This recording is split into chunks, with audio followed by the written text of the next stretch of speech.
Dear students, it's me Rakesh Kumar Jha. I am a civil services coach, author and motivational speaker. आज मैं बात करूंगा UPSC के syllabus का और स्पेशली मैं बात करूंगा इंडियन पॉलिटी का। इंडियन पॉलिटी के अंतर्गत एक टॉपिक है इलेक्शन कमीशन। इलेक्शन कमीशन काफी महत्वपूर्ण टॉपिक है। इसके बारे में बताऊंगा कि आप लोग किस तरीके से इलेक्शन कमीशन के बारे में पढ़ना चाहिए। सबसे बड़ी बात है स्टूडेंट्स कि जब आप इलेक्शन कमीशन को पढ़ रहे होते हो तो किताबों के अंदर जो बातें हैं उन बातों को आपने कितना समझा है और समझ के कितनी अंडरस्टैंडिंग अपनी डेवलप की है।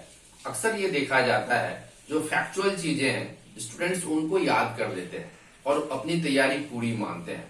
अक्सर ये देखा जाता है जो छोटे लेवल्स के एग्जाम है उन एग्जाम्स में बच्चे को सिर्फ सुपरफिशियल नॉलेज से पास कर सकते हैं, लेकिन जो बड़ा एग्जाम है, सिविल सर्विसेज का एग्जाम है, स्टेट पीसीएस का एग्जाम है, उसमें इलेक्शन कमीशन हो या कोई अन्य टॉपिक इंडियन पॉलिटी का हो, काफी महत्वपूर्ण यह है कि आपने अपनी समझ को कैसे बनाया है।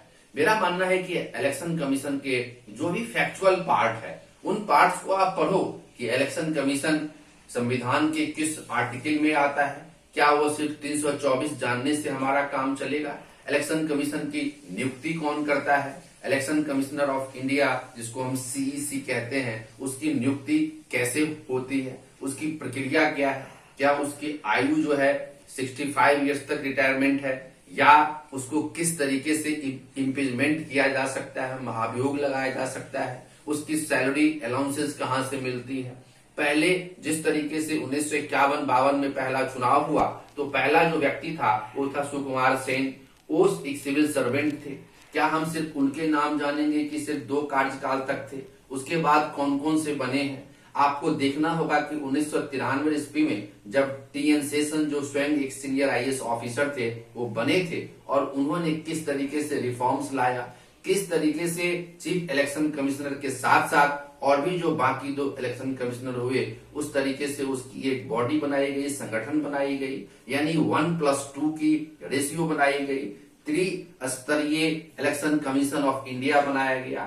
यानी मेरा मानना है कि आप सिर्फ सूचनाओं को जानना ही क्या इसका कंसेप्चुअल डेवलपमेंट मान सकते हैं? नहीं, बिल्कुल नहीं। आपको इन सूचनाओं के आधार पे यह भी देखना है कि क्या सिर्फ इलेक्शन कमीशन ऑफ इंडिया जो पॉलिटिकल पार्टीज है, चाहे वो कांग्रेस हो, चाहे बीजेपी हो, चाहे आरजेडी हो, चाहे जेडीयू हो, चाहे एआईडीएमके हो, चाहे डीएमके हो, चाहे सीपीआई हो, चाहे सीपीआईएम हो, चाहे जेडीयू हो, चाहे बीजेडी हो, चाहे एआईएम हो या कोई निर्दलीय, बाकी तमाम ऐसी चीजें हैं जिनको आपको देखना है। पॉलिटिकल पार्टीज की जो सिंबल्स होते हैं उसका डिसीजंस कैसे होता है। आपने हाल के वर्षों में देखा होगा कि किस तरीके से शिवसेना में जो विवाद हुआ उसको सिंबल को लेके हुआ। मेरा ऐसा कहना है कि आपको जो रिसेंट जो डिस्प्यूट्स होते हैं उनको भी आपको समझना चाहिए। रिसेंट डिस्प्यूट्स जो भी होता है, जिस तरीके से महाराष्ट्र विधानसभा के अंदर हुआ,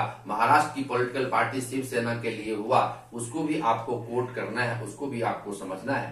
राज्यपाल की भूमिका इसमें क्या हो सकती है, किस तरीके से इलेक्शन कमीशन ऑफ इंडिया की भूमिका है, किस तरीके से सुप्रीम कोर्ट और हाई कोर्ट्स की भूमिका है। यानी इलेक्शन कमीशन ऑफ इंडिया को आपको 2 वर्गों में समझना चाहिए। एक तो जो सूचना है, जो आपको मैंने छोटी छोटी बातों को बताया है, और जो दूसरी बात मैंने बताया है कि उन इंफॉर्मेशन के साथ कैसे आप असेसमेंट करते हो, कैसे मूल्यांकन करते हो, कैसे उन चीजों को समझते हो, कैसे क्वेश्चंस को डील करते हो, कैसे आप उसकी आंसर राइटिंग करते हो। और सबसे बड़ी बात है कि पीटी मेंस के बाद जब आप इंटरव्यू बोर्ड के अंदर जाते हैं तो किसी भी टॉपिक से इंटरव्यू के मेंबर्स पूछते हैं। क्यों? क्योंकि आपका परसेप्शन क्या है, किस तरीके से राजनीति को भ्रष्टाचार से रोके जाने की बात की, किस तरीके से इलेक्शन कमीशन ऑफ इंडिया ने राजनीतिक अपराधीकरण पर बात की, किस तरीके से बहुत बड़ी परिवर्तन आई लोकतंत्र के अंदर कि कोई भी व्यक्ति हो उसको सबसे पहले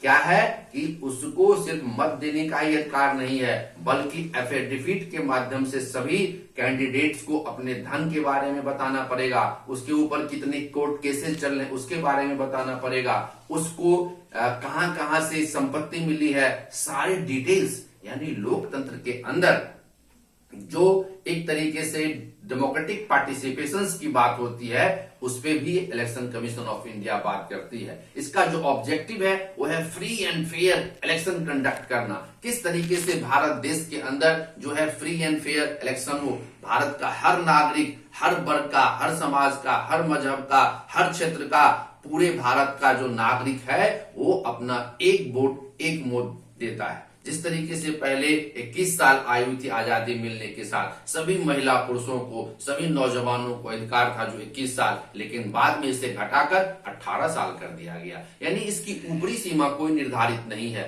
हर वर्ष और विशेष रूप से चुनावी वर्षों में जो इलेक्शन कमीशन है वो एक मतदाता की सूची जारी करता है और जो भी योग्य हैं उन सभी व्यक्तियों को दिया जाता है। उसके लिए कोई ग्राउंड नहीं बनाया जा सकता, सिर्फ नागरिकता ही प्रमुख ग्राउंड है और एज, दो ही चीज है, बाकी ऐसा कोई ग्राउंड नहीं है। और यही है कि भारतीय संविधान में समता के अधिकार को, समानता के अधिकार को निर्देशित करती है और निर्धारित करती है, जिसके लिए हमारे लोकतंत्र के प्रणेताओं ने, हमारे जो राजनेता थे, हमारे जो फ्रीडम फाइटर्स थे, उन्होंने लगातार लड़ाई लड़ी। आपको जानकारी के लिए बता दूं, जितनी भी क्रांतियां हुई, चाहे इंग्लैंड के अंदर गौरवमयी क्रांति हुई, ग्लोरियस रिवॉल्यूशन हुआ, फ्रांस के अंदर 1789 ईस्वी में फ्रेंच रिवॉल्यूशन हुआ, रशियन रिवॉल्यूशन हुआ, अमेरिकन क्रांति हुई, सभी के अंतर्गत यही एक मूलभूत बातें थी कि हम सभी बराबर हैं। हम जन्म के आधार पर, धर्म के आधार पर, मजहब के आधार पर, संप्रदाय के आधार पर,